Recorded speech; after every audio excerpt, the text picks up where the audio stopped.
Hello, bros. We got more books. I decided I was going to the thrift store again yesterday before work, and I did it.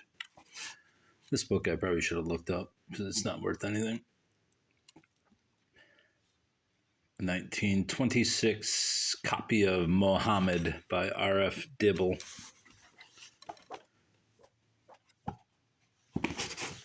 Obviously, it's about Muhammad the Prophet.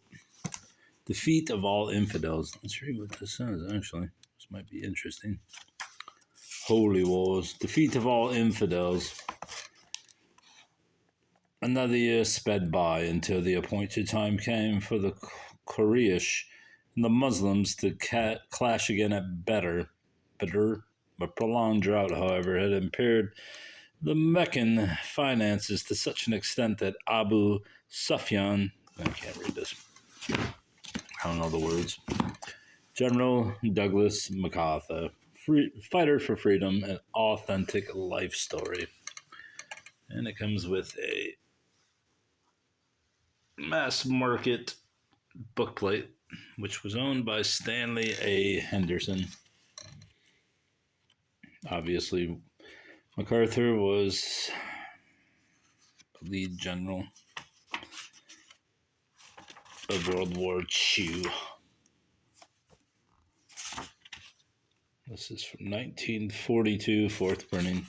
For the second time in history, the American people are given 3 rousing cheers for United States general named MacArthur. It was in 1900 that President McKinley appointed Lieutenant General Arthur MacArthur military governor of the Philippines, and it was he who finally subdued the insurgent fighters of that doughty race. His son, Douglas MacArthur, as we all know, was recently appointed a grade higher than his father when President Roosevelt made him a full general of the Army of the United States. I don't know if I'll sell it or keep it or wait till I open a bookstore. That's my newest plan. I'll just open a bookstore. Which just sounds about as fucking smart of an idea as none I've ever heard.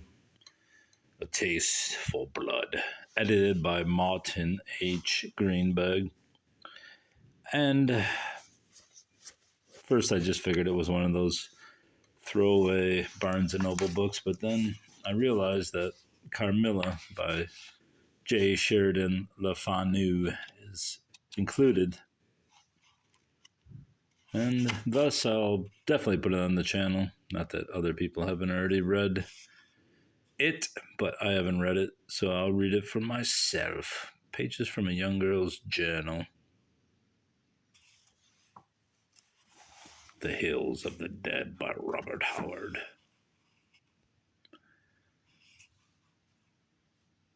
Bite Me Not or Flirty Fur. What the fuck?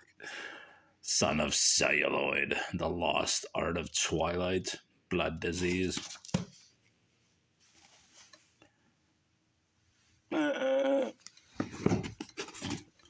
Christianity is Jewish by Edith Schaefer. I believe this is a Marc Chagall painting. Wasn't going to get this book even though it interests me. Yeah, Sacrifice of Isaac by Marc Chagall, 1975. But then I found out the book's worth probably 10, 12 bucks. Even though it's not in the greatest shape, I will probably sell it.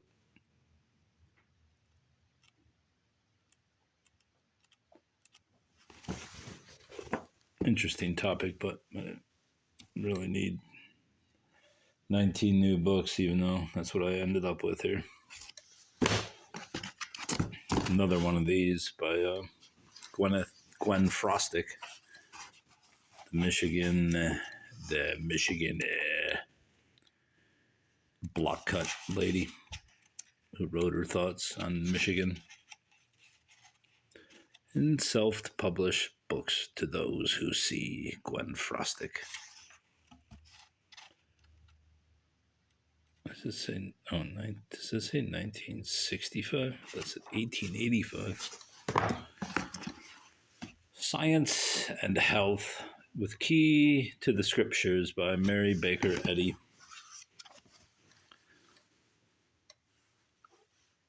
For some reason, I've slowly gathered a small collection of Mary Baker Eddy books. Most of them are vintage, the antique hardcovers. I don't know if somebody is slowly reading them and donating to them to the same thrift store where I find all of them, but I thank them.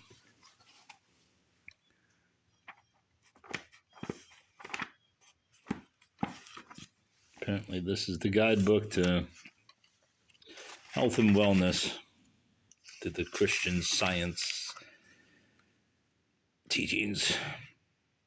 Key to the Scriptures, Science and Health. Times and Places. Teacher's Edition. Shirley May Asher. Guidebook for Times and Places. It's a textbook. Wasn't going to get this one either, but it shows that there is some want of it on eBay. And since it's a nice copy, I will probably sell it. If I can. $10, whatever, I will do it. This book I didn't want. I might have other copies of the other editions. Never Retreat, The Centennial History of the Civil War, Volume 3, 1965, Bruce Catton. Thought I bought at least one or two of these at some point. And they have dust jackets and My Law, but I'm too busy to fucking keep track. This book, Witchcraft, the lady at the Salvation Army said, "Is that book about witches?" And I said, "Yeah, actually it is." She goes, "I thought it said witchcraft, but it says wishcraft." I said, "Yeah, it's a complete beginner's guide to magical manifesting for the modern witch." And then she said, "Oh, look, there's highlighting that I always just went by the word of," after I had prefaced her statement by saying it's a bunch of bunkum, which it is. And she's like, "Well, it can be used. It's real." And I was like, "Yeah, I mean, it's real in the fact that people practice it, but the actual practice doesn't particularly make it magic." But anyways, she goes, "I'd rather just follow the ways of Jesus." And I said, "That's probably a better idea." And I didn't say it in a condescending way. I said it because, yeah, I mean, at least one of them, you have a delusion of, I don't know what the delusion is, but with the witchcraft, you think you have magical powers, which is absolutely ridiculous. At least with the religious aspect, you pretend or profess to have beliefs that somebody else has the magic and is controlling and creating everything. That seems semi less delusional. Treasury of Laughter. And I wasn't going to get this, but the Hudson's Bookshop label convinced me otherwise. And it's not going to focus. Not going to focus, are you? No, I'm not going to focus. Dude, focus. There you go. Hudson's Bookshop, Detroit. Hemingway's For Whom the Bell Tolls. Probably have this copy already, but who's going to pass up a 50-cent vintage copy of For Whom the Bell Tolls? Not high. It's got some spackling of moisture. Y'all know who Hemingway is. Combined Operations, the official story of the Commandos, with a foreword by the Chief of Combined Operations, Lord Louis Mountbatten. There it is. Or that's Hillary. And look, there's another Ex Libris plate. This time by Ida Wefsenmo. This book, I think, has a little more value than the others, and I will try to sell it to you, bros. 1943, so what's that? 80 years old? Yeah. In accordance with the suggestion made by a number of our subscribers, this monthly reprint for the Book of the Month Globe News is printed in this format so that it can be pasted if desired to the flyleaf of the book. Of course, it's wet, moisture exposure, but never mind. Here's another book, The Second Messiah. I didn't realize this was an exclusive Barnes & Noble, but it deals with the Templars, the Shroud of Turin, and the Great Secrets of Masonry, so I got it. So I'm going to ever read it, but Titian, The Last Days. I don't believe I've ever heard of this guy. Toward the end of his long life, Tiziano Vecellio, known to the world ever since as Titian, is it Titian? Titian was at work on a number of paintings that he kept in his studio, never quite completing them, as though wanting to endlessly postpone the moment of closure, produced with his fingers as much as with his brush. Titian's last paintings are imbued with a unique rawness and immediacy.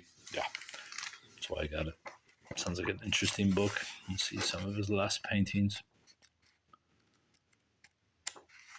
That's a real painting, not this modern bullshit.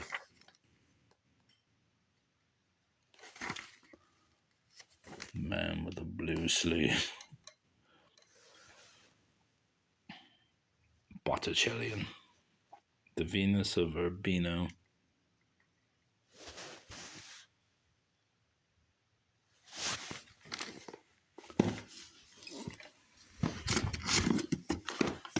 The Truth and Beauty, How the Lives and Works of England's Greatest Poets Point the Way to a Deeper Understanding of the Words of Jesus by Andrew Clavin. Didn't really look into this much, but it actually sounds pretty interesting. Although at present, since it's a book from 2022, it has value and I'll probably just sell it. The Sermon of the Mount, Jesus and the Soul. And then we finish off with 4 novels, romance novels by Elsie Lee. Season of Evil. She had everything a woman could want. Fabulous wealth, a handsome, adoring husband, a life of sensual, intellectual fulfillment. And then suddenly beautiful Bianca Trail had nothing. Within hours, her husband had turned against her, and her blissful marriage had been ruined by the most degrading of scandals. The Curse of Karanka. She learned that the language of love could be, and passionate kisses could kill. Oh, could lie, not could be. Thrilling romantic suspense from the world's best-selling storyteller, Sinister Abbey, Elsie Lee. Dark Moon, Lost Lady. Tripe, but Nyx was missing. Having discovered the romance she'd always dreamed of at Schloss Stelberg, the legendary German castle, Katie's lookalike actress sister had suddenly vanished. How sad. Anyway, that's all. I gotta get ready for work. Goodbye.